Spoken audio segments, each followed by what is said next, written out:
आताच एक बातमी ऐकली मी. अशोक खरात नाही का, अशोक खरात, त्याच्या नावावर चित्रपट येणार आहे. अरे खरंही का खोटी माहीत नाही, पण रुपाली चाकणकर यांची भूमिका दीपाली सय्यद करणार आहे. अरे काही येडेबिडे झाले काय, रुपाली चाकणकरची भूमिका दीपाली सय्यदला काय आलं होतं? संगी काय मिळेल काय?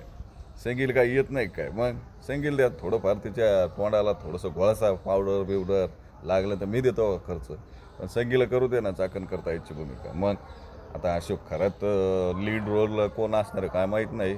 मला तरी वाटतं इम्रान हासमी वगैरेच असतील लीड रोलला. हे पिक्चर आता कोण पाहणार आहे बाबा? ह्यो टेबलावरचा पिक्चर येणार म्हणजे याचं नाव तरी काय असेल? मी तरी शोधतो याचं नाव काय आहे, की वाट पाहतो मी टेबलावर. याच्यात गाणे कोणते असणार आहे? की डाव्या हाताने साडीवर करा, तुझ्या हाताने सायबर धरा, म्हणजे चांगले गाणे असणार आहे. म्हणजे हे असंच काहीतरी होणार आहे चित्रपटात. मग काय पाहा तुम्ही आता असं चित्रपट येणार आहे म्हणल्यावर.